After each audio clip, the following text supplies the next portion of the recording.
A minha esperança, em termos de justiça do trabalho, é que nós saibamos cada vez mais tomar consciência de qual é a nossa missão.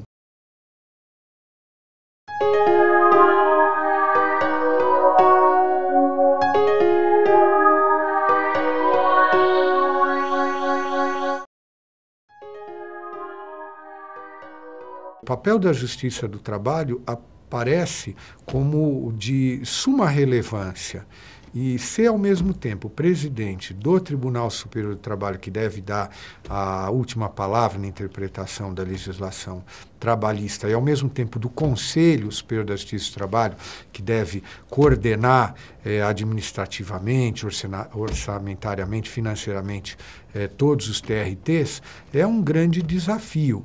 Portanto, nós vamos ter que, nesse ano de 2016, pensar muito, fazer aquele juízo de consequência das nossas decisões, o impacto que tem nas relações trabalhistas. Por que eu digo isso? Porque sempre entendi que o papel do juiz do trabalho é fundamentalmente o de harmonizar as relações laborais. A vocação natural do juiz do trabalho é a conciliação. A justiça do trabalho nasceu das juntas de conciliação e julgamento. Hoje, o Código de Processo Civil e o futuro Código de Processo Civil também, eles fazem fincapé nessa atividade conciliatória como algo preponderante na atividade do Poder Judiciário. E foram nutrir a experiência onde pegar, vamos dizer assim, o exemplo onde? Exatamente na Justiça do Trabalho. Portanto, cada juiz do trabalho, cada tribunal do trabalho, o Tribunal Superior do Trabalho, tem que ser tribunais em que a conciliação é o primeiro caminho de solução dos conflitos, que quem dá os fins dá os meios. Recentemente, o Conselho Superior da Justiça do Trabalho votou uma reformulação da Resolução 63, que trata de relação entre meios e fins. A Resolução 63, ela procurou equalizar a situação de todos os tribunais, de todas as varas, estabelecendo padrões que se pode ter em termos de funcionários, de equipamento, para a relação do que se recebe de processos para os meios materiais e humanos de que se dispõe. De tal forma que cada tribunal possa organizar a distribuição desses recursos que nós sabemos que sempre são escassos pela quantidade de demanda e poder racionalizar da melhor forma a utilização desses recursos. Uma das preocupações hoje maiores deste presidente e deste conselho é exatamente garantir que nenhum juiz do trabalho, que nenhum tribunal não tenha os meios necessários para atender aos fins que a Constituição mesmo lhe dá. É um dos princípios básicos de direito constitucional, é aquele que diz que quem dá os fins dá os meios. Se nós temos essa missão de composição dos conflitos sociais, se nós temos hoje a jurisdição sobre todo o território nacional, não há mais juiz de direito com jurisdição trabalhista, pois bem, nós temos que ter capacidade para assimilar, para receber essa demanda e dar uma resposta que seja rápida.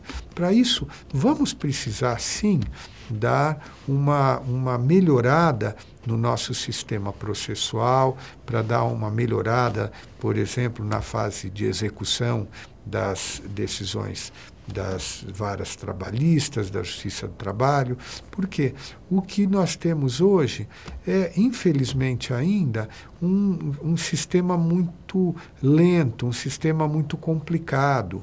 Ou seja, temos que estar continuamente pensando, se a resposta não é boa e não é rápida, o que se pode fazer para mudar? É preciso, né, que haja uma adaptação à modernidade.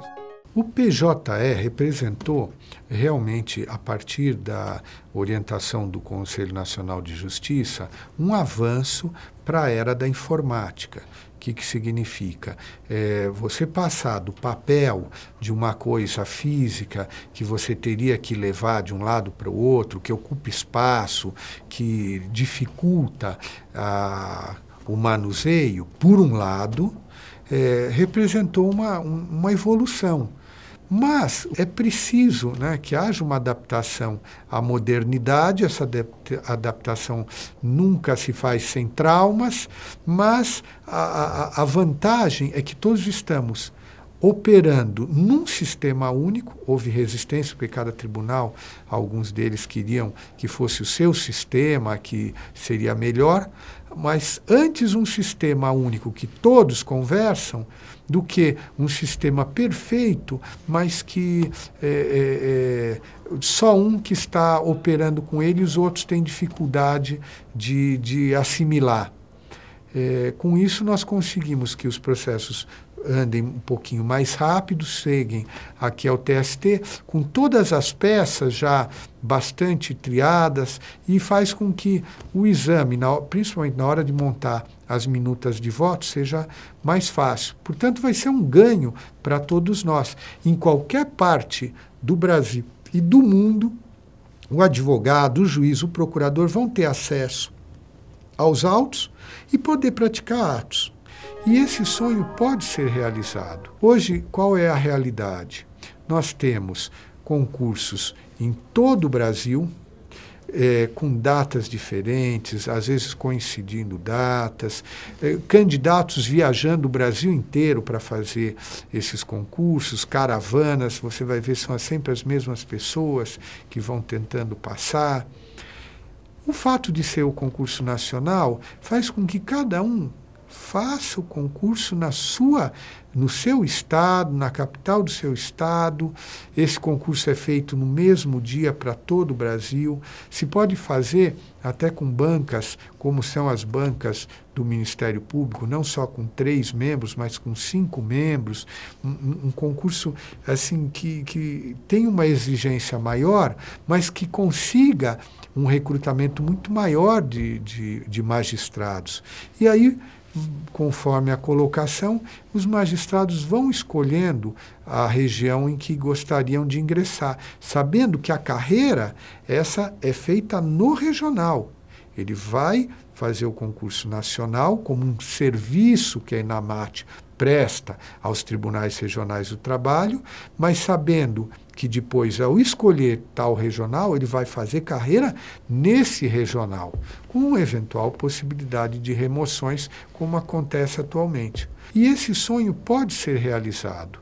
Eu pretendo mesmo levar à frente isso que foi uma proposta do ministro Dall'Asen e que começou a ser discutida na gestão do ministro Levin-Hagen. Espero que seja concluída o mais rápido possível em minha gestão e que possamos realizar o primeiro concurso nacional, que é o Conselho Superior da Justiça do Trabalho.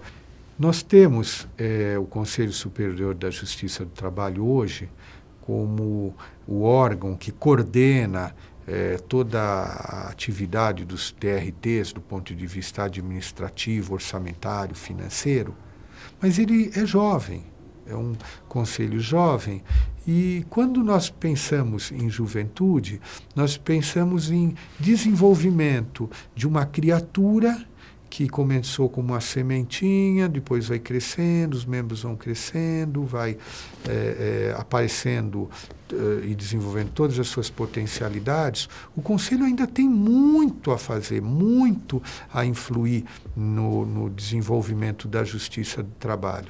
E eu pretendo, né, como presidente do Conselho, desenvolver todas essas potencialidades naquilo que hoje nós podemos vislumbrar em que rumos elas podem seguir. Hoje, um dos sinais de valorização do nosso Conselho foi muito bem apontado pelo ministro Levin-Hagen quando fez e quis que constasse, né, do prédio do Tribunal Superior do Trabalho a placa clara dizendo: aqui não é só o Tribunal Superior do Trabalho, aqui é o Conselho Superior da Justiça do Trabalho.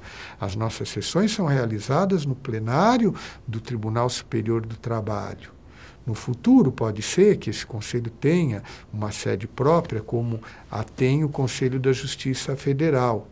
Mas o que fazem as instituições não são os bens materiais, não são as suas instalações, são as suas pessoas.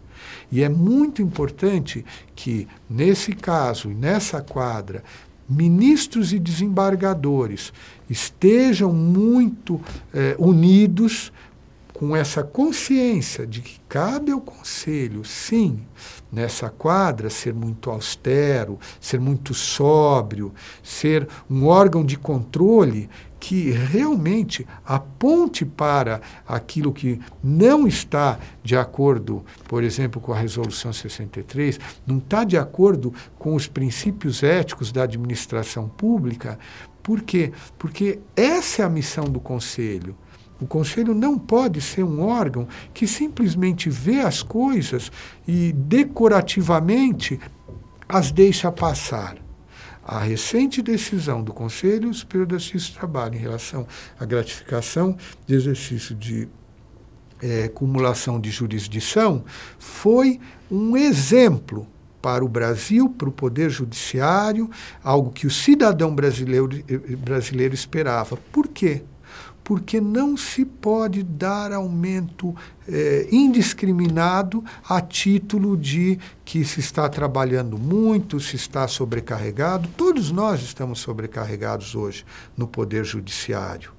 E essa lição foi uma lição tão forte que hoje, em vez de a Justiça Federal estar numa vantagem em relação à Justiça do Trabalho, ela está repensando a sua resolução, porque não se admite, numa situação econômica do país pela qual passamos, se possa dar aumento de 30% a todos os magistrados, quando muitas outras categorias, a começar dos servidores da Justiça do Trabalho, do Poder Judiciário, não terem recebido o reajuste.